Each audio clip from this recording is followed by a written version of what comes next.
Okay, so for our last video for installment liquidation, we will have the shortcut of the schedule of safe payments and the cash priority program. So as we had from the previous videos, so schedule of safe payments is prepared whenever we want to know who shall receive the cash available for distribution to the partner. So it will determine who shall receive and how much that partner shall receive.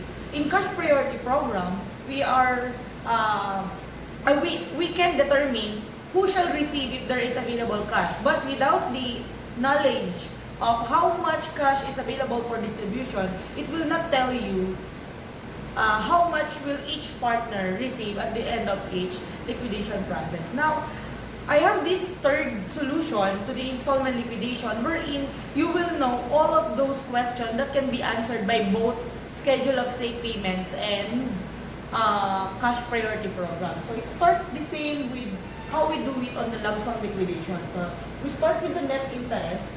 So you already know how to compute for the net interest.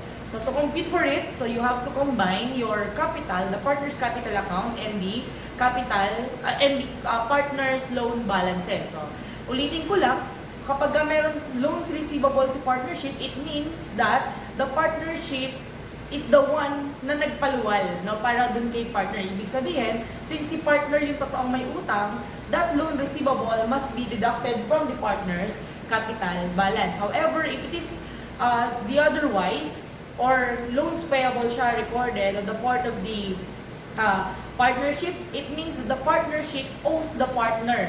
And of course, at the time of liquidation, so the partnership is bound to pay its debt to that partner. Hence, kapag ka loans payable siya on the part of the partnership, that loan account or the amount on that loan account will be added to the capital balance. And that's how you get the net interest. Deducted from the net interest is what we call the maximum loss. So why do we have a term maximum loss? So maximum loss stands for the maximum amount of loss that is possible to be incurred by the partnership throughout the whole liquidation. So it will cover 4 things. So you need to remember 4 things inside the maximum loss. The first thing is the loss on realization. However, if it is a gain, kailangan pa rin naman natin siya isulat. Pero kapag syempre, pagka gain, imbis na sinasama natin siya dito, pabawas siya sa mga total losses na i-add natin later, okay? So, we have the gain or the loss on realization. So, that's the amount na makukuha mo whenever you convert your asset from non-cash to cash, di ba? So, kapag kakulang, you know na loss yun, so that's part of the maximum loss. Pero kung halimbawa naman, kumita ka pa, so ibig sabihin nun, ibawas mo yung nakita mo, yung kinita mo doon sa maximum loss. Aside from the loss or realization or the gain or realization, we also have what we call the theoretical loss. If you can still remember from the previous video, schedule of safe payments, so I have discussed there the theoretical loss. Wherein, sabi natin, theoretical loss, this is the amount of loss that a company may incur in case that all of the non-cash assets are not sold at all, no? So not even a bargain price for the non-cash assets. So we are assuming the worst case scenario wherein our non-cash assets which have been left, no, na hindi pa natin nabebenta talaga, ay hindi na talaga natin mabebenta kahit anong dispose yung gawin natin sa kanya. So that is what you call the theoretical loss. Next to theoretical loss, we have the liquidation expenses. So when we are computing for liquidation expenses, actually, normally naman, sinasabi yan sa problem. So, pag sinabi ng problem na meron tayong liquidation expenses, you put it here. Pero kung halimbawa hindi sinabi ng problem, but the problem is very vague as to whether meron bang liquidation expenses or wala, you may work backwards and see if there is something na kulang sa ating maximum loss. Then, ayun yung time na makikita mo kung meron bang liquidation expenses yung company. Next, so the last part of this maximum loss is our cash withheld. So our cash withheld has things inside it. So ano-ano ba yung mga nilalagay natin sa cash withheld? We have the cash appropriated for future liquidation expenses. We also have cash appropriated for payment of unrecorded liabilities, but we are anticipating it. So, kaya nga alam na natin na meron na, no? Pero hindi pa natin nare-record. Like yung nabanggit ko kahapon, we could have rent payable na hindi pa natin na-accrue. We could have interest payable na hindi pa natin na-accrue. So, those are things that we anticipate but have not yet accrued and not yet recorded. Hence, we should allot cash for it. And hindi natin siya pwedeng i-deduct. So, once all of these four are already deducted from the net interest, so, makukuha mo na ngayon yung tinatawag natin na cash available for distribution to partners. So, using case 1 and 2 from yesterday's cases, no, yung nasa module natin. So, let's start with Asherto again. So, if you can still remember the case regarding Asherto, Gacha, and Arevalo. So, Asherto, Gacha, Arevalo, and this is the total, okay? So, this is how you present it on the shortcut table. So, Asherto has a net interest of 60, Gacha has a net interest of 80, and Arevalo has a net interest of 100. The total net interest of the partners is at 240. Okay? So, during the first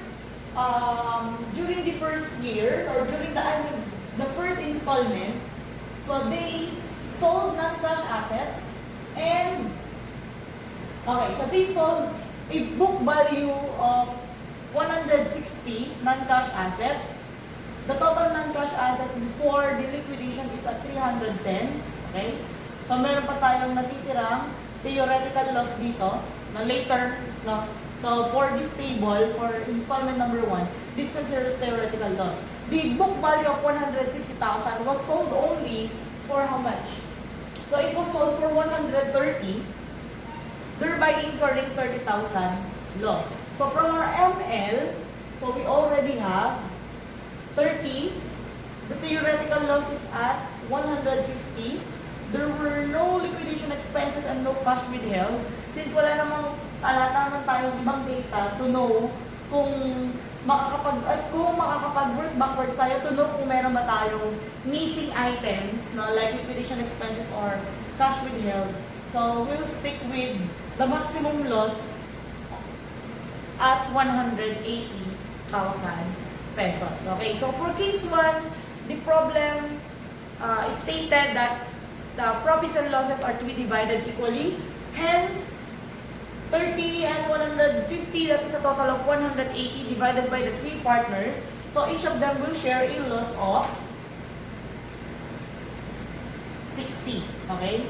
So, 180 multiplied by, this is 1/3, this is also 1/3, and same for Arevalo.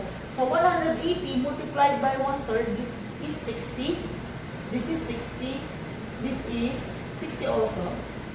Okay? So, for the first installment, Asherto will not receive anything, just like what we had using the schedule of safe payments and what we had with our cash priority program. Gacha will receive 20,000 pesos and Arevalo will receive 40,000 pesos. And even without knowing this, no, once we have already computed that the maximum loss is at 180, you can already put it here, no? So, meron tayong total column dito. The total column for the maximum loss row, so it will indicate na magkakaroon talaga tayo ng ipapamigay na 60,000. And that is for the first installment. Okay? So, this is the same with what we had. Kaya lang, this is much easier and less yung time na mako-consume natin. Okay. For the second installment, so the rest of the book value, wala ba tayong pang-word? The rest of the non-cash assets, hindi pa rin siya binentang buo, no? So, as far as I can remember, ito nakalagay dito, 84,000 out of this 150. So, 84,000 lang yung binenta natin. Wherein we realize an amount equal to 48,000. Kaya nalaman natin na meron tayong loss on realization na 36. Okay, so this is 66. Okay, yung Natira pa natin. So, this will be our theoretical loss for the last installment.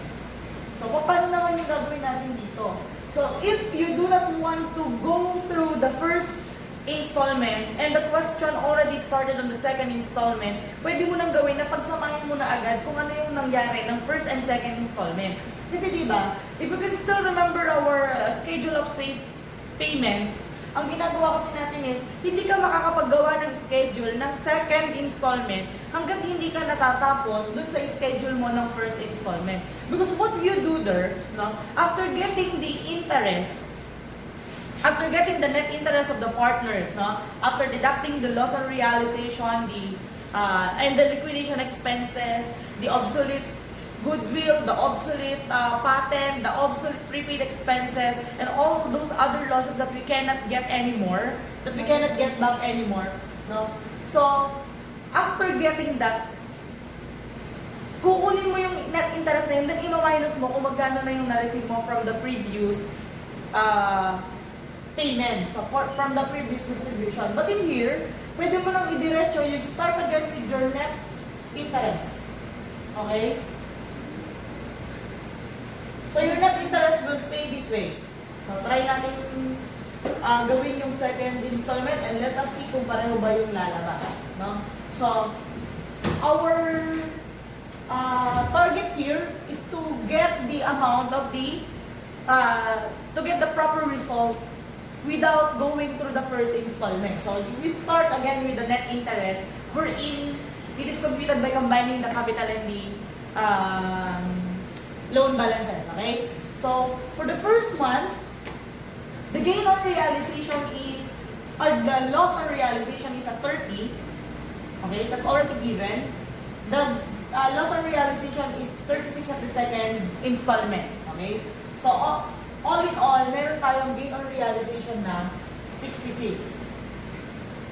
Ay, loss on realization na 66. Then our theoretical loss at this point is also at 66. Okay? There were no liquidation expenses and cash withheld. Therefore, the total of 132. So, total of 132 will be deducted from the total net interest of 240. So, makikita niyo dito, magkakaroon tayo ng 108 na i-distribute. So, we have 132 divided by 3. So, magkano yun? So, each of them will share 44,000 pesos loss. Okay. So, Assurto will now receive 12. Gatche will receive 36. And, this is 16. Not this one. This is 16. This is 36. And this is 56. Okay. So, paano natin pag ang tanong sa inyo is how much yung total cash na na-receive nila as of the second installment, this will now be the answer. Pero kung halimbawa tatanungin lang nila sa inyo, yung para lang sa first installment, kunin mo, magkano ba yung dapat mong cash ng first installment? Diba sabi mo meron kang 60, wherein yung 20 ay mapupunta kay Gatche, and yung kay Arevalo ay mapupunta sa kanya ay 40. So from the first installment, so meron na silang na-receive na ganyan, ibig sabihin for the second installment, the amount available for distribution is only at 48,000, and this is 16 for each of them. And the same with what we had in the cash priority program and the schedule of safe payments. Sabi ko nga sa schedule of safe payments, pag lahat ng partner nabigyan na, even if you are not yet at the end of the liquidation, you may not proceed to the next schedule already. Because kung ano man yung maging available na cash para sa mga susunod na installment, pwede nang hatiin yun using their profit and loss ratio. Okay? So, this is the same with what we had yesterday. No? Kaya lang, sabi ko nga, maganda lang dito sa shortcut, kasi pagka naman ang unang tinanong sa'yo ay second installment, madalas ang tinatanong na agad, how much yung total cash na nare-receive niya. So that includes both first installment and second installment. Okay? So for the third installment, or the last installment, so pagsama-samahin na natin, okay? So of course, since this is already the last installment, there will be no more theoretical loss, as all of the non-cash assets will now be converted by this time. Okay? So the loss for this is, sabi natin, nabenta natin yung 24, so nagkaroon tayo ng loss na 42. So the total amount of loss, instead of 30, instead of 66 kung second installment, ay magiging magkano na? 108. Okay. So now that you know that the total loss incurred is only 108 because you now have zero balance on your theoretical loss. Okay. So ang ipapamigay natin na total na cash ay 132. So 108 divided by 3. So the loss that they will be sharing is only really, at 36,000. And at 36,000, you have here, so Assurto will have 24, will share 24. Gatche will share 44. Arevalo will share 64. That is the total cash that they will receive, okay? So, tingnan nyo yung question na, the total cash that they will receive at the end of the liquidation. Hindi at the end of the first, the end of the second, the end of the third. But the total cash that they will receive upon finishing the whole liquidation process is already at 24, 44, and 64. Wherein Assurto received nothing from the first installment. Gatche received 20 on the first installment. And Arevalo received 40 on the first installment. On the second installment, 48,000 was distributed and each of them received 16,000.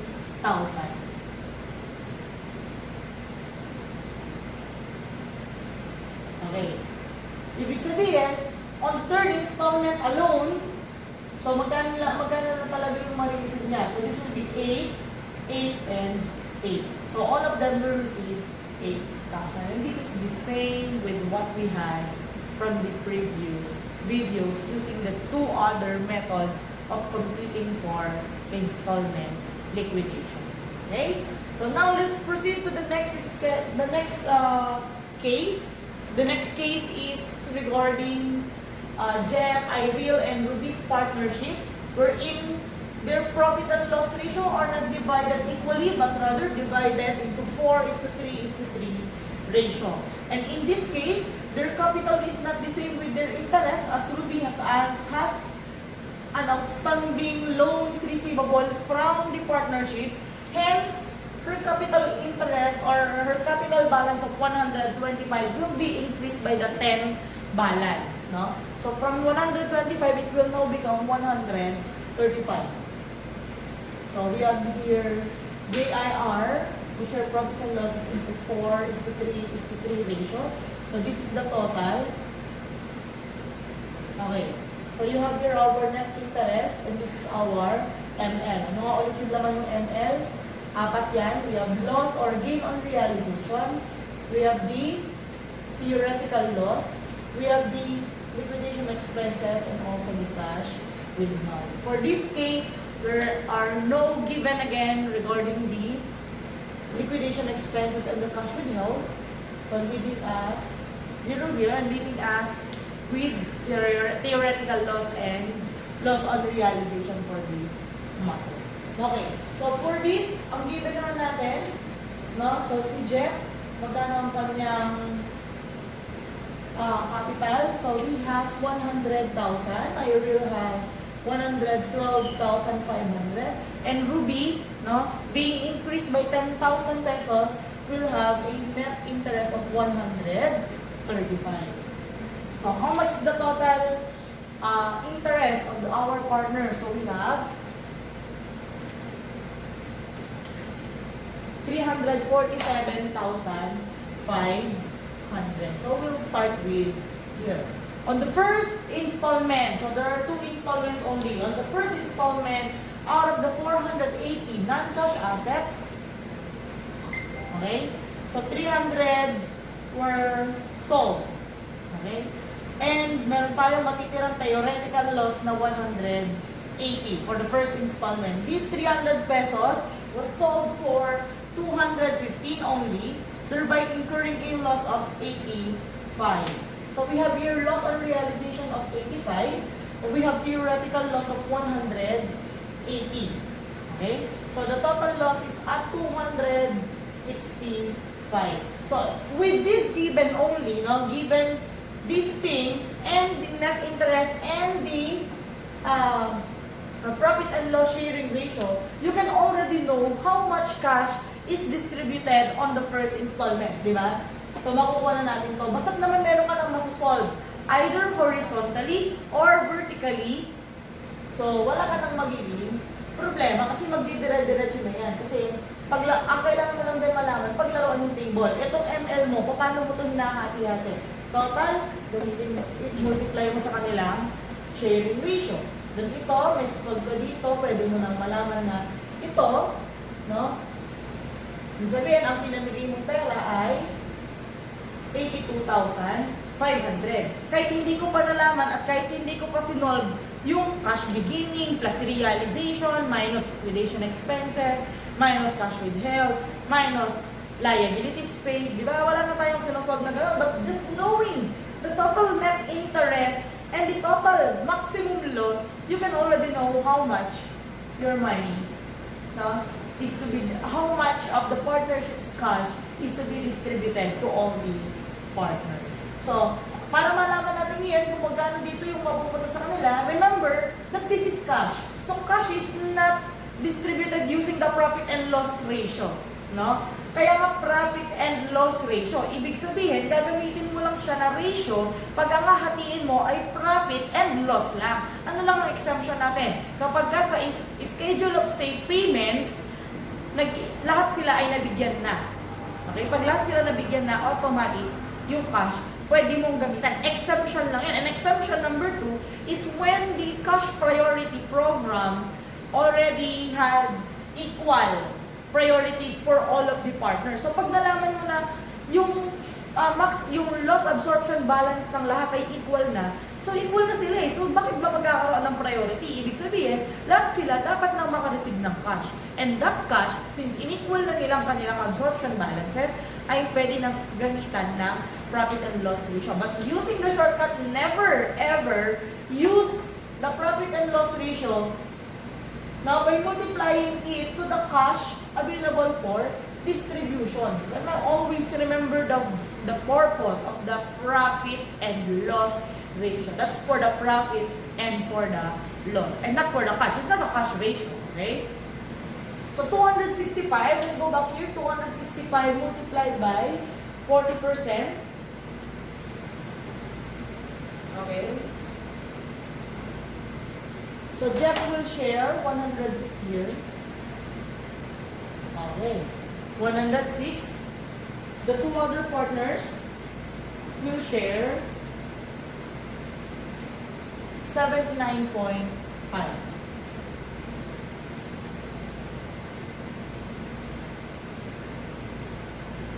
Okay. So Jeff will not receive anything and actually pinag-i-invest pa siya, no? Bakit nagkakaroon tayo ng negative? Kasi di ba deficit na yung capital? And what does this mean? Ibig sabihin nito, para mabigay yung para kay Irene tsaka kay Ruby, kailangan na mag-invest. But ano nga sabi natin? The default of the problem is the partners are insolvent. Okay? So, here, meron siyang ma-receive na 33. And for Ruby, meron siyang ma-receive na 57. Tama ba? 15. Okay, 135 minus 79.5. 55, sorry. So, 55.5. Pero sabi nga natin, kung ito ay hindi po pwede, syempre pwedeng mamigay ka ng 33 and 55 kung alam mo na ang pera mo ay 82.5 na, kasi pag pinagsama mo yan, this is 88.5. So, hindi pwedeng ipamigay sa kanila na ganyan, i-offset muna natin, ipa-absorb muna natin. So, para malagyan nila ng 6, you will deduct 3 and 3 here, not because the sharing is equal. Yung nagkataon kasi this is 3:3, kasi silang dalawa lang yung maghahati, di ba? So, 0, this is 30, and this is 52.5. And this is the same with what we had from the other videos. Okay, now, getting the total amount that they will be receiving at the end of the liquidation process. So, we'll go back here.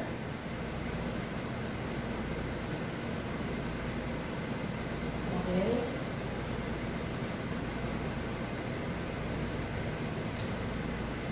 Okay. So, since tapos na ang ating liquidation, dahil nga ang ina-assume natin dito, we are solving already for the last installment, tama. So there will be no more theoretical losses. All of the assets were already sold by this time. The loss on realization is not at 85 anymore, but rather at 480 less. Okay? So we have 480. Then, binawas na ang napagbentahan natin ay magkano? 250 nung una and 107,500 nung second installment. Okay? So the total loss on realization amounts to 157.5. Okay? So, already knowing this, you put it here, 157.5. So you already know that the total cash that will be distributed among the partners will be 190,000 pesos. So the question is, how should this 190,000 pesos be divided among the partners? Again, do not use this 190 and multiply it with their ratio. Okay? This is not a cash ratio. This is a profit and loss ratio. Therefore, ang gagamitan mo nito using this shortcut or using this method is itong kanilang loss. Okay? This is the maximum loss na pwedeng magkaroon din naman ng maximum gain. Di ba? It could also be the maximum gain. Kaya ito yun, gain or loss, profit or loss, ay yung gagamitan mo ng ratio. So, 157,500 multiplied by 40%. So, Jeff will only share 63. Ireel will share. Okay?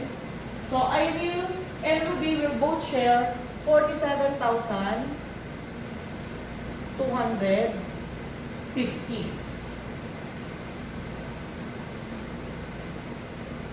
Ibig sabihin, at the end of the liquidation, Jeff will receive a total cash amounting to 37,000. The same with what we had again.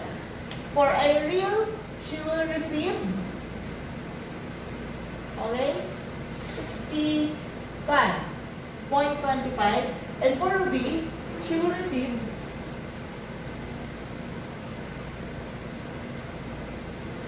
87.75. Okay. So, that is how you compute for your installment liquidation without using the cash priority program. So, as another lesson, so let's have to try, or another sample, let's try the problems given in your module. Actually, isa lang, yung mahaba lang na iba-iba, para lang makita ninyo paano nga ba talaga ginagamit yung shortcut. So, go to the last page of your module. So, I have given there a set of problem na iisa lang yung problem, pero meron tayong set of questions. Okay. So, we have there TJ, SR, and MD.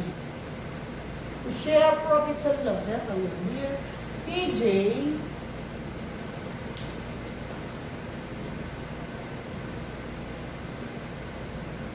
okay, so we have TJ, SR, and MD. Of course, this is the shortcut. Do not forget the total volume. Okay, so their interest is at 135. For SR, we have 90. But for MD, instead of having 45, we will add the 30,000 loan balance. Okay? So this will become 75. Therefore, the total amount of the interest of all the partners is at 300,000.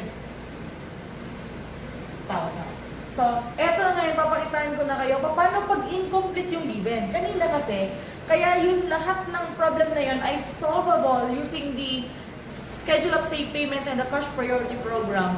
It's because the given are all complete. But what if the given are incomplete? So, the problem did not specify how much is the liability, the problem did not tell you how much is the maximum loss or how much was the loss from the realization, how much is your non-cash assets, but only gave you a certain detail like how much did one of the partners receive.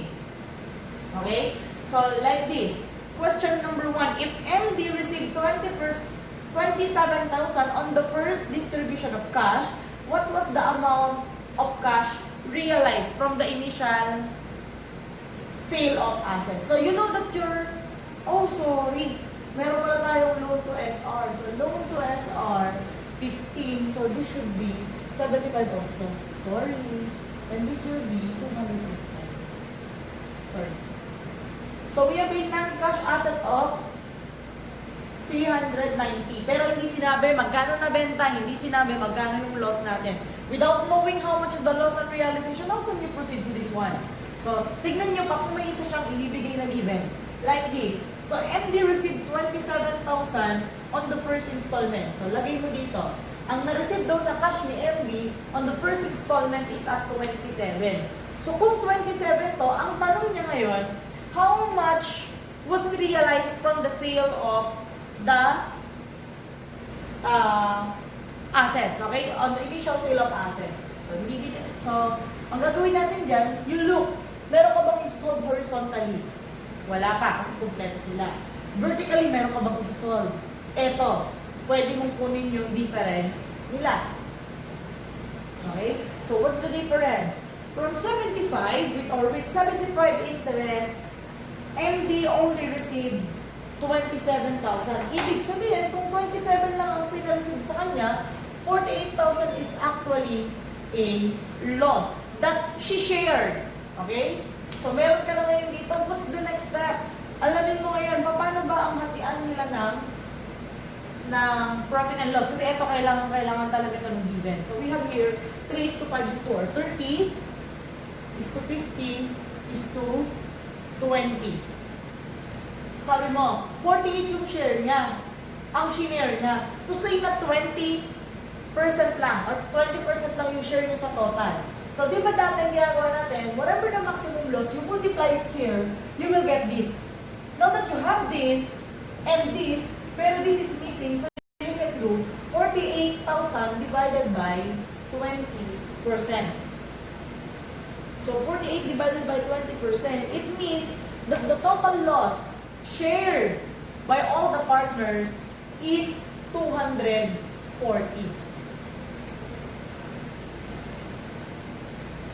Okay? So, this is 240. So, alam mo na ngayon na 240 yung maximum loss. What's the next step? Sabi ko nga, may isolve ka ba horizontally and vertically? So, horizontally, meron, pwede, di ba, 240. Kailangan mo malagay dito, basta alam mo, 48 na yung kay MD. And pwede rin naman vertically ito. So, from this, alam mo na agad, ang pinamigay pala ay 45,000. So, ang tanong ngayon, paano nahatin si 45,000? Bukod sa yung 27 nga ay napunta kay MD. So, you have 240 multiplied by 50%. So, SR received 120.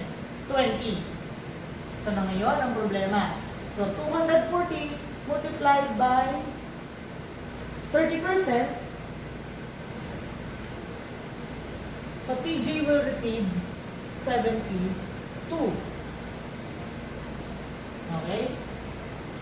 Ngayon, ang tanong lang naman, no? Actually kasi, ito, hindi pa ito dapat yung magiging final talaga. Bakit kasi nagkaroon ka ng negative eh? Hindi ko na-foresee na mag-negative agad ito. So, this is 63. This is negative. how much? Negative 45.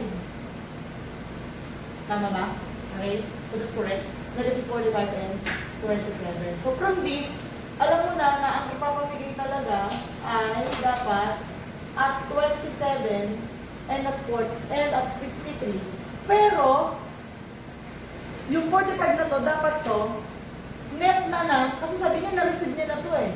So, ibig sabihin, kasi pag itong 45, hinatin mo sa kanilang dalawa, bababa yung na-receive ni MD. Which means, hindi na natin masusunod yung gusto ng problem. Na si MD ay naka-receive ng 27,000. Okay, nagigets nyo?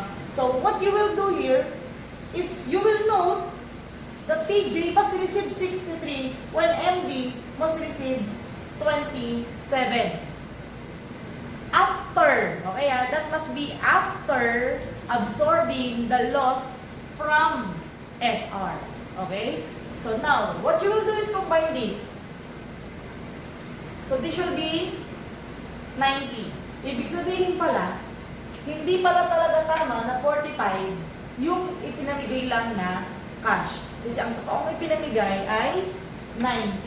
Nagkataon lang na 45 ito kasi nga, nag-negative dito, pero dapat kasi neto na ito. So ano ngayon yung use nito? Ibig sabihin mo naman mali na. Hindi, ibig sabihin nun, na-determine mo na yung magkano talaga yung totoong cash, you may now proceed to doing the next, the appropriate sharing or the appropriate table, content ng table. So, now that you know na hindi pala talaga 45 yung pinamigay, okay So, nakita niyo ginawa Kapag may negative at ito yung given, hinahanap mo magkano total, then, kunin mo yung total ng dalawang positive. Ayun yung total na ipapamigay natin na cash. So, this is 90. So, if this is 90, the loss is at 195. Okay? So, 195 times. Nakita niyo yung ginawa natin? So, binalik natin dito. So, ginamit lang natin yung unang table, temporary table, just to know magkano talaga yung totoong cash. Okay, 195 multiplied by 30%, 50%, and 20%. Okay, so TJ will share 58.5.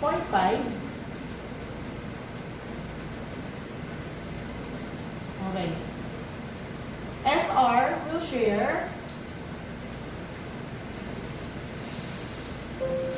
97.5, and MD will share 39. Okay, so magkano na yan? So si MD makaka-receive dapat talaga ng 36, pero tandaan nyo, yung binigay sa problem 27 lang yung totoo na receive niya. So 36, then we have here 75 minus 97.5. This is 22.5 negative. And this is 135 minus 58.5, 76.5. Pero sabi ko nga, dahil nga may negative ito, kailangan hatiin mo sa kanilang dalawa. Okay? So mag-a-add ka ng 22.5 dito. Okay? So pag-add mo ng 22.5, paano hatian? So 30 and 20, kasi hindi naman ito makikihati. Siya nga yung pupunan, di ba? So 3:2 yung hati natin. So we have 22.5 times 3 over 2, 3 over 5, I mean.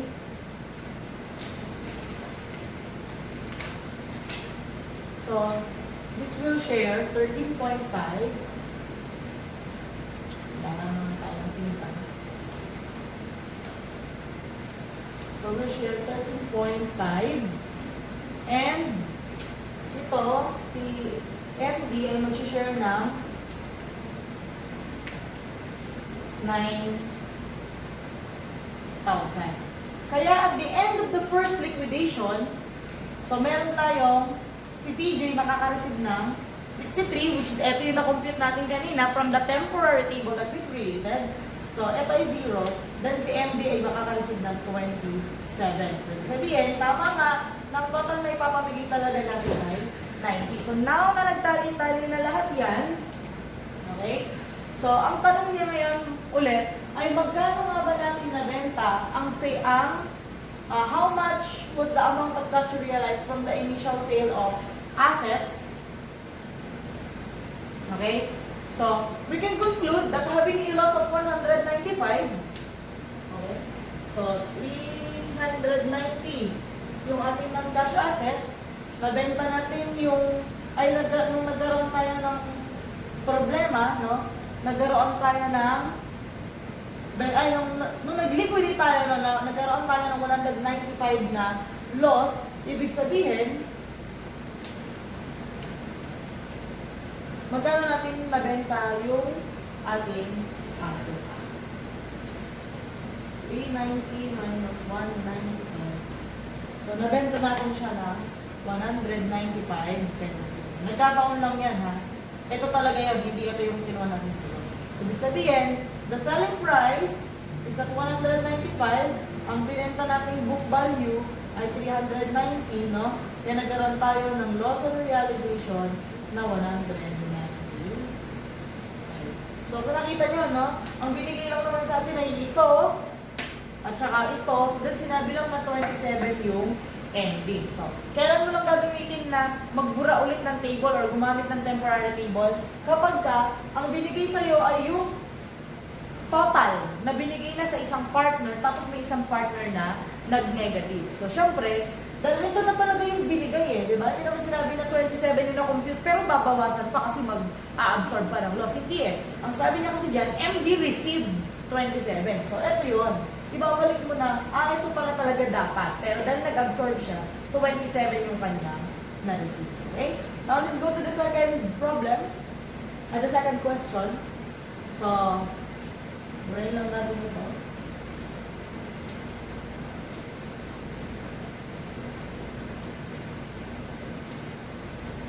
Okay. Now, for the second question, if 55,500 is available for distribution to partners after all non-partners' liabilities are paid, how much should TJ have received? So, ang sinabi naman niya dito, magkano na ipapamigay? Isa mo ilalagay yung total cash na ma-receive dito. So, we have 55.5. So, kung 55.5 yan, ibig sabihin, magkano ang loss na ating pinaghati-hatian? So, we have 285 minus 55.5. Ang total loss na pinaghati-hatian natin ay 229,500. Knowing this, so we cannot solve anymore, we cannot solve anything anymore horizontally. So let's try it vertically. Vertically pala wala na, no? So horizontally naman. So 229,500 multiplied by 30%, 50%, and 20%. So you have here, so, dito magkakaroon tayo ng 114.75.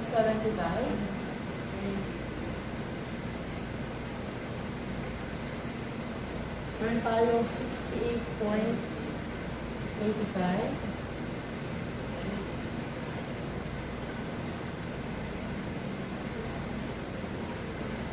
So, this is 45.9. Tama ba?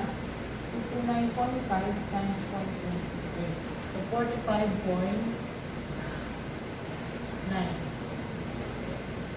Okay. So, ang marireceive niya ay 29.1, pero hindi pa yung sigurado dahil ito ay negative. We also have 39.75. We have 135 minus 68.85. So this is 66.15. But the thing is, ito ay negative. So pag-atal ulit in the 30 and 20 ratio. So 39.75 times 30 over 50.